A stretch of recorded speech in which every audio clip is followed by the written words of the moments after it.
Welcome back to the Universe of God, where we are discussing the Passover and Easter. Now, in the Universe of God, this is a special time, a time of Passover, and the world is on pause during the virus of the crown. And during this pause, we are entering into a celebration of holy days and holidays.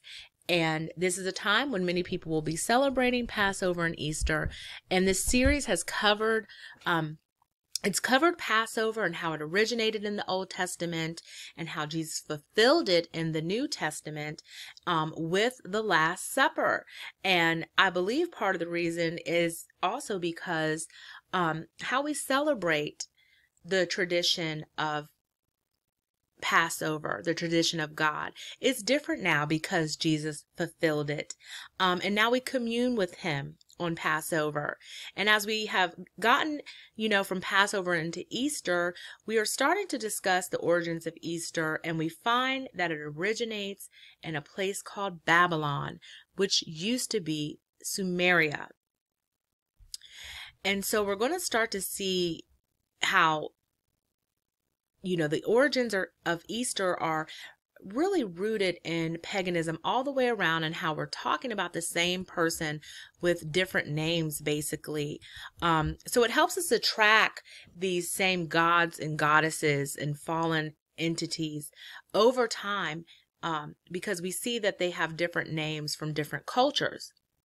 So in continuing on with the origins of Easter and talking about the story of Ishtar, Inanna, Tammuz, we're going to continue on.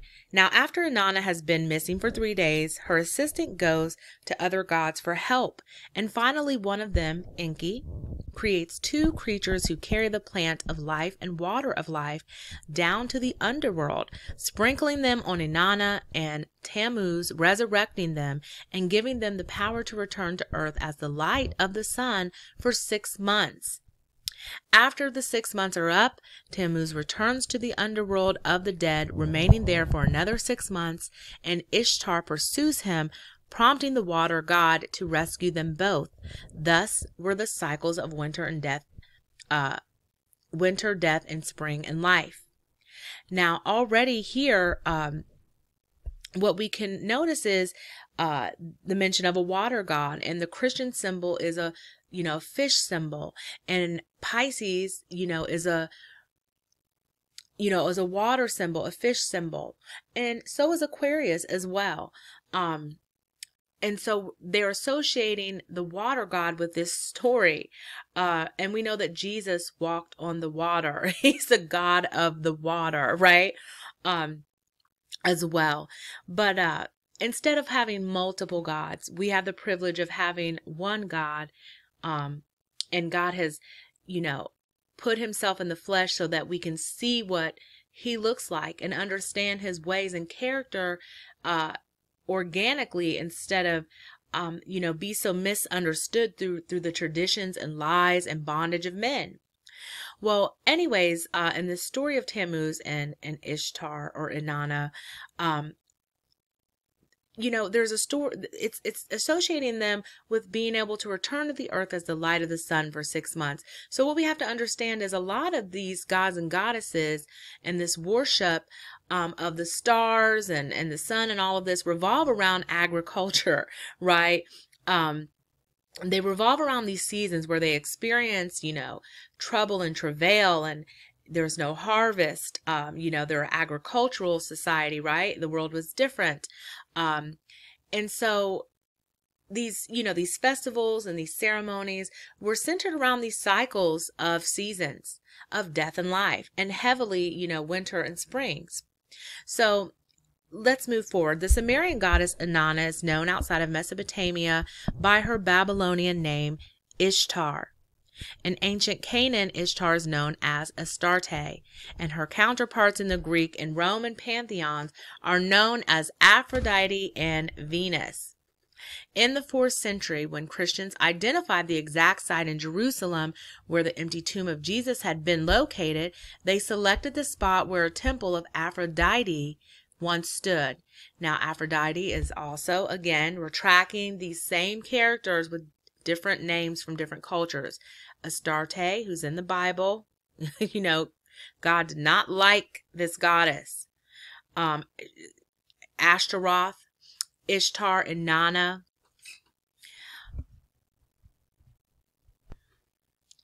So the temple was torn down and the Church of the Holy Sepulchre was built. And this is considered the holiest church in the Christian world. Now, again, according to Dr. Nugent, he points out that the story of Inanna and Tammuz, which Tammuz again is Dumuzi in another language or translation, he points out that this story of these characters is just one of a number of accounts of dying and rising gods that represent the cycle of the seasons and the stars. For example, the resurrection of Egyptian Horus, the story of Mithras, who was worshipped at springtime, and the tale of Dionysus, who was resurrected by his grandmother. Among these stories are prevailing themes of fertility, conception, renewal, descent into darkness, and the triumph over light, or the triumph of light over darkness, or good over evil. So they're associated with these same themes, throughout history.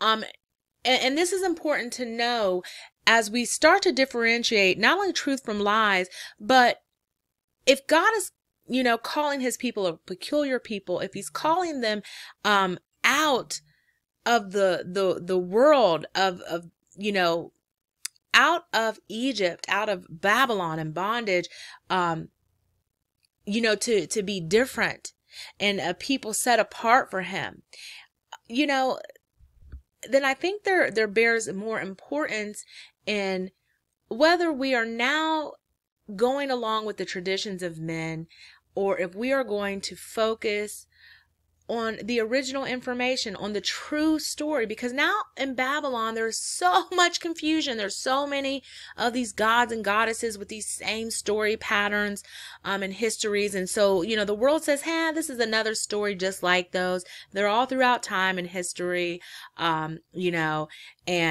Jesus is just one of these gods just like this. And I can understand why they say it because, as someone who is illiterate to the Bible or ignorant of the truths regarding Christ, and this is not a diss towards anybody when I say those words. It's just you lack knowledge in this area. You lack understanding, as we all do in certain areas of life. But in this particular area, that lack of understanding would help you to feel like that. Even someone like myself felt like this. Okay, it's confusing. So let's get rid of the confusion.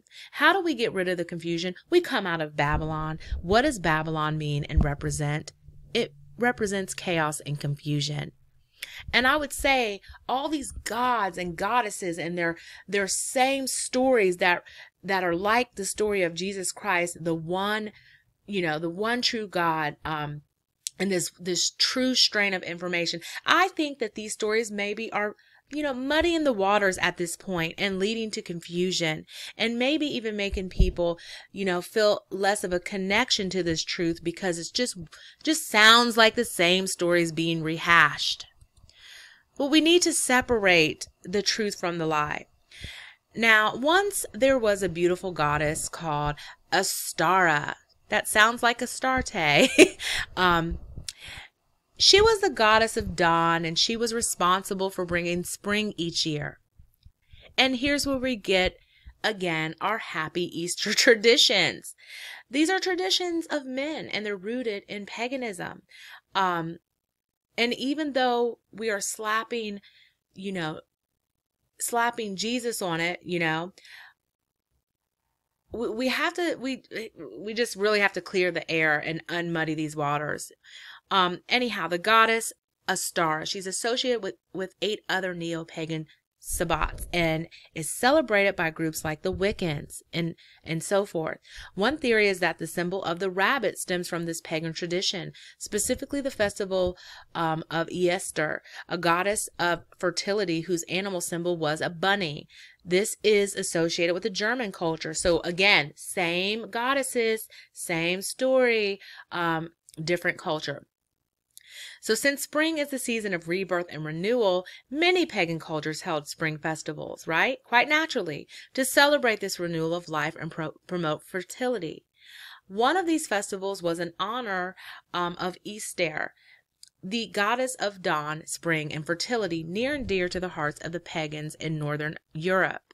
There are also stories of traditions stemming from the Greeks that were adopted by the Catholic Church, seeing bunnies as having the ability to procreate as virgins. So we see the Catholic Church pick this up, and now it's slapped into Christianity. And what we've seen with Christmas and Easter, for example, is a merging of the pagan, with the true God, the pagan culture, with the God culture, right?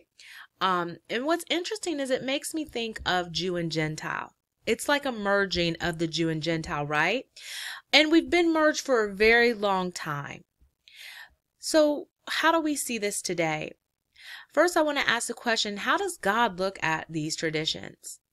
And for a long time, I looked at Easter as representing the same thing, the resurrection. And if so many churches practice this custom, then surely they better understand than me. Now, we celebrate Easter as Good Friday, Palm Sunday, or, the week where Jesus is selected on Palm Sunday as the Lamb, and then on Good Friday he dies, and Sunday he resurrects, and that's a Christian tradition of Easter, okay? So, I searched back and forth for several years, and this includes other, traditions that I've grown up in that stem from the church, that really justify these celebrations as just really mirror reflecting Christ to us. And so maybe it's not a big deal. But over the last 7 years, I've really weeded out the tradition of Easter. Let's go to Mark 7 and 8. It says, "They worship me in vain. They teach as doctrine the precepts of men." And then it says, "You have disregarded the commandment of God to keep the tradition of men." He went on to say, "You neatly set aside the commandment of God to maintain your own tradition." In context, the Pharisees were condemning Jesus and his disciples for not keeping their traditions of men. This was about the Sabbath. They were harassing him. And they went on to discuss the matters of the heart. Now, my heart has become further from the tradition of Easter, and that's why I wanted to share the tradition established by God for this season so that we can make an informed decision about what we do and why.